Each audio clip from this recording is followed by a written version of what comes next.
gagawin niyang saritong yan. May binabalak ng masama yan, hindi ko siya hayaan magtagumpay. Bakit ganito ang lasa ng steak niyo rito? Ano to, double dead? Ang lakas kasi ng loob ninyong magtayo ng ganitong klaseng restaurant.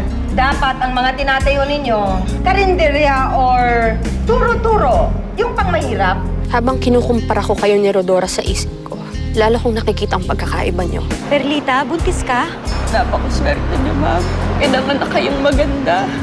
Bakit mo pinagpipilitan na inaagaw ko sa'yo si Marilyn? Nilalakson mo ang utak ng anak ko para labanan ako. Kasi mas gusto ako ng anak mo kesa sa'yo.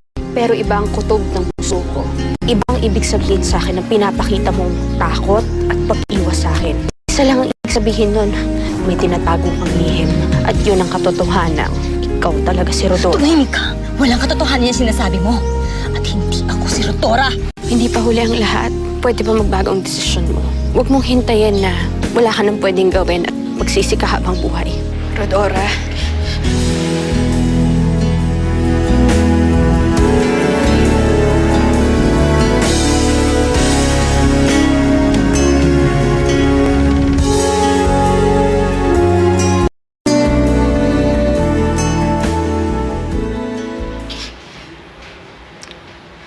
Perlita.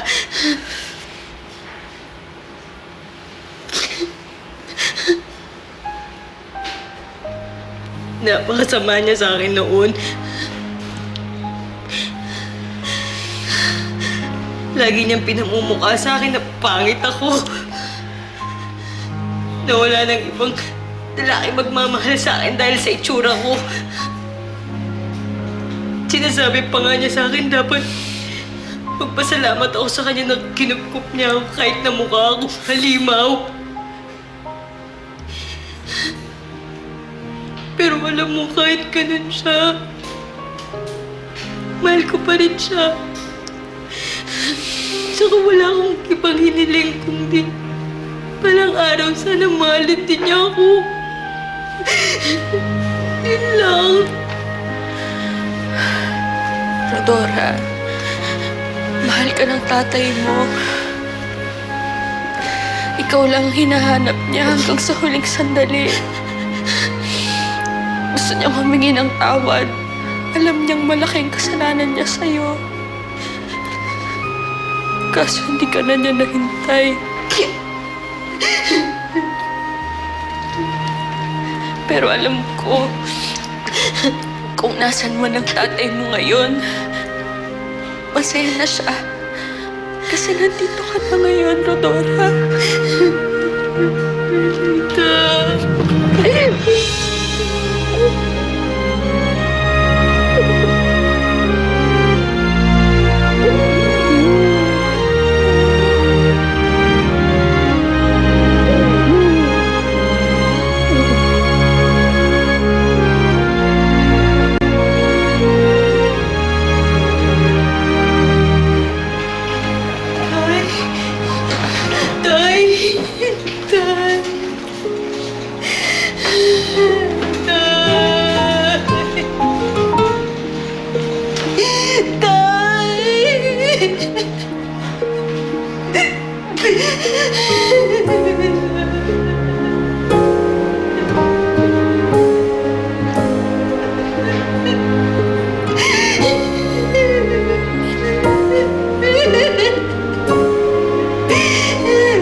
Ito na.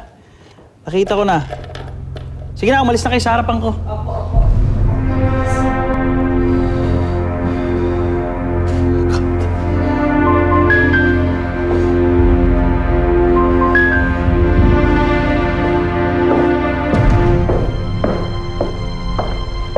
You know, I don't know what the big deal is. Hindi ko maintindihan kung bakit ayaw tulungan ni Mommy si Perlita na hanapin yung kaibigan niyang si Rodora.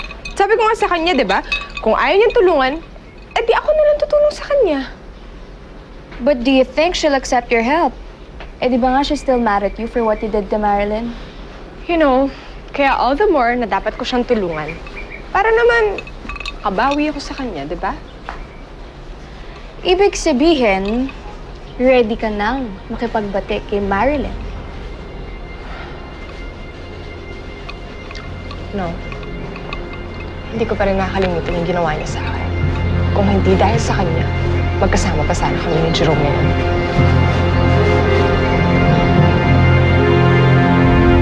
Nakakain ako sa maraming restaurants all over the world and I must say, this is the worst. It is so cheap and dirty.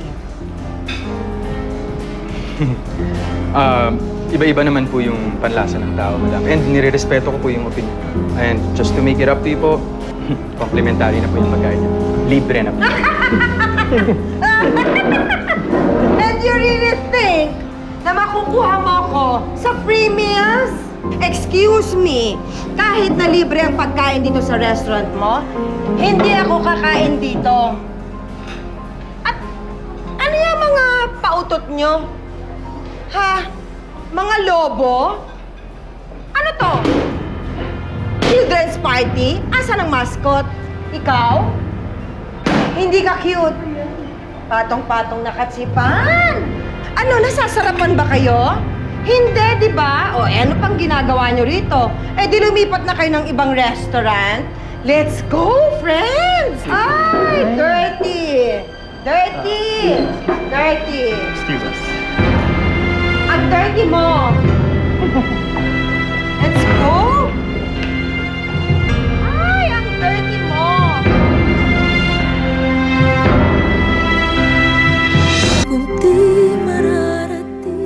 Nay? Nay, si Ma'am Giselle mo yung nawawalan ng kaibigan?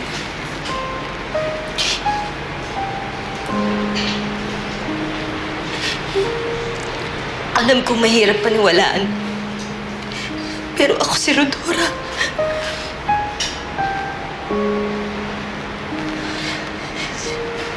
Kaya po pala nung tinitinan ko po yung litrato ng kaibigan ni Nanay, kayo agad yung una kong naisip. Yung pala kayo po talaga yun.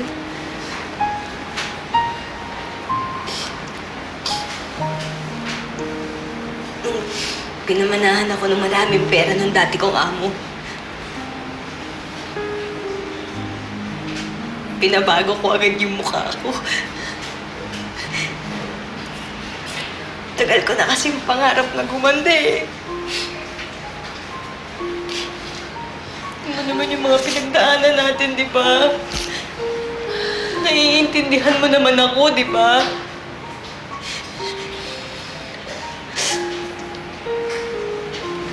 Tapos nung gumanda na ako, pinalitan ko yung pangalan ko. Tapos pinalitan ko yung pagkatao ko. Parang gusto ko kalimutan yung nakaraan. Pero Bernita, hindi ko talaga alam na makikita kita sa mansyon ng Carbonell. Tsaka sorry. Sorry kung hindi ako nagpakilala sa'yo. Ayoko lang naman na malaman ni Sige yung totoo eh. Yung nakaraan ko. Kasi hindi nila ako matatanggap. Hindi nila ako matatanggap kapag nalaman nila. Sana sinabi mo sa akin. Best friend tayo. Poprotektahan kita. Tatago kong sekreto mo. Pasensya ka na.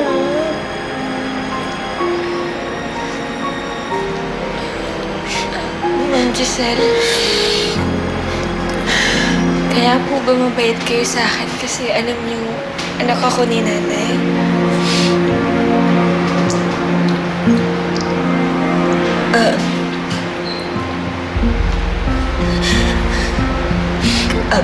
Kasi kahit naman hindi alam ni Berlina na ako to. Ako kasi alam ko eh. Kaya po pala magaan din yung loob ko sa inyo. Kasi kayo nga po yung nawawalang best friend ng nanay ko.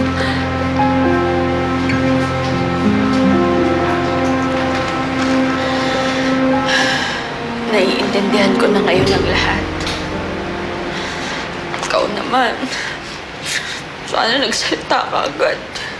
Naaway patuloy kita kasi nagsiselos ako sa kabaitan mo kay Marilyn. Pasensya na ako, ah. Sorry.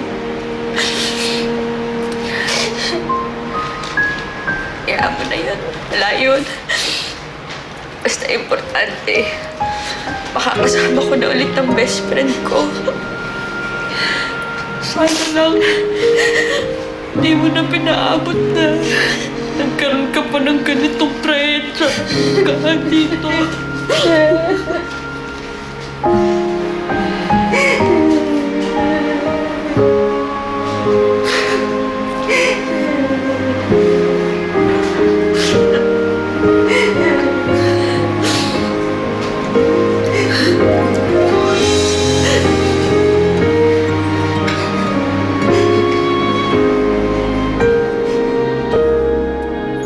So how are you? Are you sure hindi ka na nakikipagkita dyan sa Jerome na yan? Yes, Daddy. We broke up. Are you happy now? Well, that's good. At least alam na natin na talagang wala na kayo. I know you're feeling a little lonely by now, but believe me, in the long run, you're gonna thank me for this. Alam mo naman, we're just looking out for you. At kahit dalaga ka na, ikaw pa rin ang baby ko. You'll always be my princess. Sige na. Don't be sad. Just forget about the Jerome. He's not worth it.